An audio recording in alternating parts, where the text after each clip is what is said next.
Hello friends, welcome to stock explorer. இன்றைக்கி நம்ம market news headlines என்ன அப்படின்றத பற்றி பார்க்கலாம்.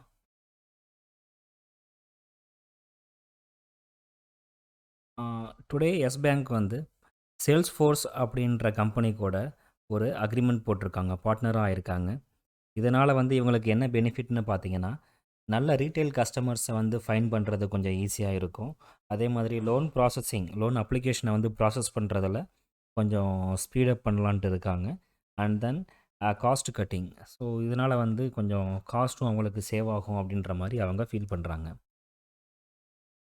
நெக்ஸ்ட் டாடா மோட்டார்ஸ் வந்து ஒரு நியூ லைட் கமர்ஷியல் வெஹிக்கிளை வந்து இன்ட்ரடியூஸ் பண்ணலான்ட்டு இருக்காங்க. இந்த மாடலோடைய நேம் வந்து அல்ட்ரா T7. இது வந்து சிட்டியை மெயினாக ஃபோக்கஸ் பண்ணி அவங்க வந்து ரிலீஸ் பண்ணியிருக்கிற ஒரு மாடல். இதனுடைய பெனிஃபிட் என்னென்னு பார்த்தீங்கன்னா, 1900 வைடு கேபின் இருக்கும். அண்ட் 4 டயர் 6 டயர் காம்பினேஷன்ஸில் இதை விட்டுருக்காங்க. இன்ஜின்லேயும் வந்து ஒரு அட்வான்ஸ்டு டெக்னாலஜியை வந்து கொடுத்துருக்காங்க. என்னென்னா 4SPCR இன்ஜின் அப்படின்ற இன்ஜினை கொடுத்துருக்காங்க. இதோடைய பவர் வந்து 100 ஹெச்பியாக இருக்கும். அண்ட் 300 Nm டார்க்யூ இருக்கும். அண்ட் 1200லேருந்து 2200 RPM வரைக்கும் இதில் இருக்கும்ன்ட்டு அவங்க சொல்லியிருக்காங்க. இது அடிஷ்னலாக ஃபியூல் எஃபிஷியண்ட்டாக இருக்கும். நல்ல பவரை வந்து ஜென்ரேட் பண்ணும். ஸோ நம்ம நிறைய லோட்ஸ் எடுத்துகிட்டு போகலான்னு சொல்லியிருக்காங்க. அண்டு டயருடைய லைஃப்பும் வந்து நல்லாயிருக்கும் அப்படின்ற மாதிரி சொல்லியிருக்காங்க. இந்த வெஹிக்கிளுடைய பெனிஃபிட்ஸ் என்னென்னு பார்த்தீங்கன்னா, FMCG products, e-commerce products, cylinder கொண்டு போகிறது, எசென்சியல் கூட்ஸு இதையெல்லாம் வந்து எடுத்துகிட்டு போகிறதுக்கு சிட்டிக்குள்ளே ரொம்ப யூஸ்ஃபுல்லாக இருக்கும் அப்படின்ற மாதிரி சொல்லியிருக்காங்க. நெக்ஸ்ட் டிசிஎஸ்க்கு வந்து ஒரு அவார்டு கிடச்சிருக்கு. CAI இண்டஸ்ட்ரியல் IP அவார்ட்ஸ் அப்படின்றதுலேருந்து ஒரு அவார்ட்ஸ் கிடச்சிருக்கு. இது பார்த்திங்கன்னா அவங்க 4th இயராக இந்த அவார்டு அவங்க வந்து வாங்கிட்டு இருக்காங்க. Next ICICI bank. RBI வந்து ICICI பேங்க்குடைய எக்ஸிக்யூட்டிவ் டைரக்டராக சந்தீப் பேட்ரா அப்படின்றவரை வந்து அப்பாயின்ட் பண்ணுறதுக்கு பர்மிஷன் கொடுத்துருக்காங்க ஃபார் நெக்ஸ்ட் 3 இயர்ஸுக்கு. நெக்ஸ்ட் கிளென்மார்க் ஃபார்மா வந்து மெனாரினி அப்படின்ற ஒரு கம்பெனி கூட டைஅப் வச்சுருக்காங்க. யூரோப்பியன் மார்க்கெட்டில் ரியால்ட்ரிஸ் நாசல் ஸ்ப்ரே அப்படின்ற ஒரு ஸ்ப்ரேவை வந்து சேல்ஸ் பண்ணுறதுக்கு. இந்த அக்ரிமெண்ட்டில் பார்த்தீங்கன்னா ரெகுலேட்டரி அப்ரூவல்ஸ் எல்லாம் வாங்குறது வந்து கிளென்மார்க்கோட பொறுப்பு. அண்ட் மார்க்கெட்டில் சேல்ஸ் பண்ணுறது வந்து மினாரினி கம்பெனியோடைய பொறுப்பு அப்படின்ற மாதிரி அவங்க வந்து அக்ரிமெண்ட் வந்து போட்டிருக்காங்க. நெக்ஸ்ட் நியூஸ் விப்ரோ பற்றி. விப்ரோ வந்து 9500 crores ஷேர் பைபேக் வந்து ஆஃபர் பண்ணிருக்காங்க.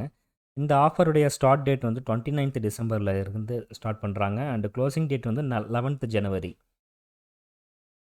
இதில் வந்து பார்த்திங்கன்னா 4.16% ஆஃப் ஸ்டாக்ஸை வந்து அவங்க வந்து பைபேக் பண்ணலாம் அப்படின்னு சொல்லி ஒரு பிளான் போட்டிருக்காங்க. இதில் வந்து ஒரு ஷேருக்கு அவங்க 400 ரூபா அப்படின்னு சொல்லி ப்ரைஸ் வந்து ஃபிக்ஸ் பண்ணியிருக்காங்க. Next L&T construction. L&Tயுடைய கன்ஸ்ட்ரக்ஷன் ஆர்ம் வந்து ஒரு லார்ஜ் கான்ட்ராக்டை வந்து வின் பண்ணியிருக்காங்க மத்திய பிரதேஷில். இதோடைய கான்ட்ராக்டுடைய அமௌண்ட் என்ன அப்படின்றத பற்றின இன்ஃபர்மேஷன் அவங்க கொடுக்கல. பட் அவங்க கொடுத்த ஸ்பெசிஃபிகேஷன்லேருந்து பார்த்தீங்கன்னா 2500 இருந்து 5000 கோடி ரூபாய்க்குள்ளே இந்த டீல் இருக்கும் அப்படின்ற மாதிரி எதிர்பார்க்குறாங்க.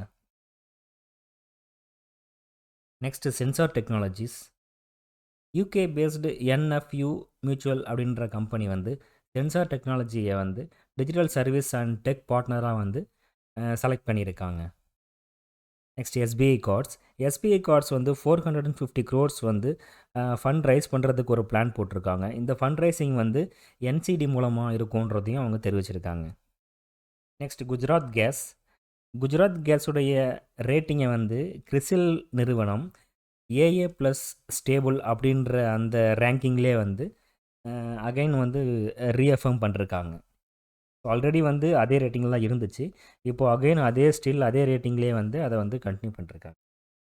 நெக்ஸ்ட் ருச்சி சோயா வந்து பாபா ராம்தேவையும் ஆச்சாரியா பாலகிருஷ்ணாவையும் வந்து போர்டில் வந்து அலோவ் பண்ணுறதுக்கு அப்பாயின்ட் பண்ணுறதுக்கான அப்ரூவல்ஸை வந்து கொடுத்துருக்காங்க.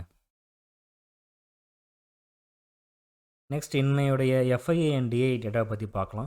FIIs வந்து இன்றைக்கி 536.13 கோடி ரூபாவுக்கு நெட் பையிங் பண்ணியிருக்காங்க. அண்ட் DIIs வந்து பார்த்திங்கன்னா 1323.92 crores நெட் செல்லிங் பண்ணியிருக்காங்க. ஸோ இவங்களுடைய டிஃப்ரென்ஸ் பார்த்தீங்கன்னா ஆல்மோஸ்ட் 800 க்ரோர்ஸ் இருக்குது. இந்த 800 க்ரோர்ஸை வந்து ரீட்டெய்லர் இன்வெஸ்டர்ஸ் கிட்ட வந்து கட்டியிருப்பாங்களோன்ற மாதிரி தோணுது. ஏன்னா நேற்று இன்னைக்கு 2 நாளும் மார்க்கெட் பாசிட்டிவாக இருந்ததில் ரீட்டைல் இன்வெஸ்டர்ஸ்லாம் வந்து நிறைய இன்னைக்கு ஷேர்ஸ் வாங்கியிருப்பாங்க அப்படின்ற மாதிரி நான் நினைக்கிறேன். அதனால தான் வந்து 800 க்ரோர்ஸ் வந்து டிஃப்ரென்ஸ் இருக்குது ரெண்டு பேர்த்துக்கும். ஸோ இன்றைக்கி நிஃப்டி 50 டே சார்ட்டு இதை பார்க்கும்போது டெக்னிக்கலாக ஒரு நல்ல ஒரு புல்லிஷ் ட்ரெண்ட் தெரியுது. ஸோ 2 கேண்டில்ஸ் பாட்டம்லேருந்து 2 கேண்டில்ஸ் வந்து க்ரீனில் நல்லா ஸ்ட்ராங்காக வந்து விழுந்திருக்கு.